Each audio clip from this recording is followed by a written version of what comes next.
munaasabadani oo ay mid uu xisbiga talada Somaliland ay kulmiyo ku soo dhaweynayo garab kamid ah urur siyaasadeedkii ummadda ee ka hadhay tartankii doorashada golayaasha deegaanka ee Somaliland ayaa lagu qabtay hotel Ramad ee magaalada Burco. munaasabadani oo ay mid si weyn loo soo agaasimay isla markaana loo soo qaban qaabiyay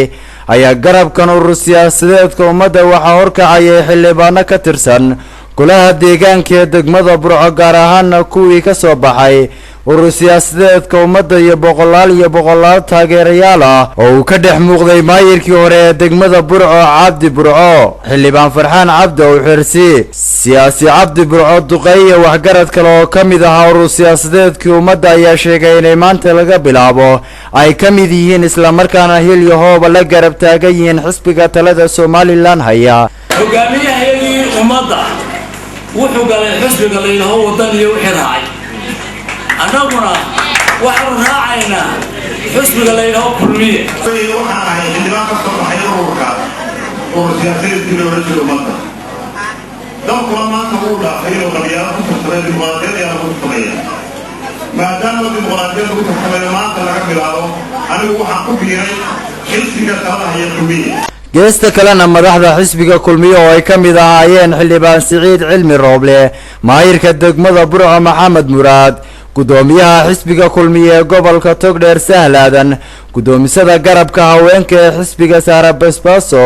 Yaasiin Agas iyo xubno kale oo kamid ah xisbiga kulmiye ayaa iyaguna ku qaabilay.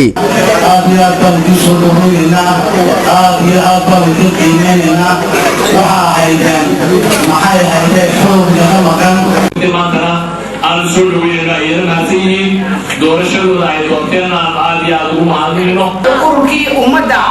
qaybtii gobolka Togdheer ay ku soo biirtay xisbiga xaakimka kulmiye waxaan idin leenahay fadal gacmo furan oo idin soo dhaweynaa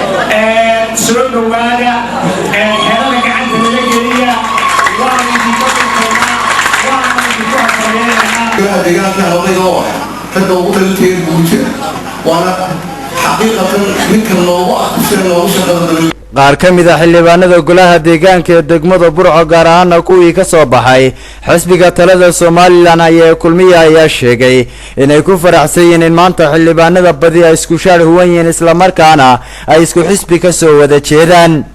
munaasabadan ballaaran ee xisbiga talada Somaliland ayaa kulmiye ku soo dhaweynayay garab kamid ah urur siyaasadeedkii ummadda ayaa qayb ka munaasabadihii maalmihii u dambeeyay ka dhacay Somaliland ee xisbigu ku qaabilayay uradii ka hadhay tartankii doorashada golayaasha deegaanka ee Somaliland.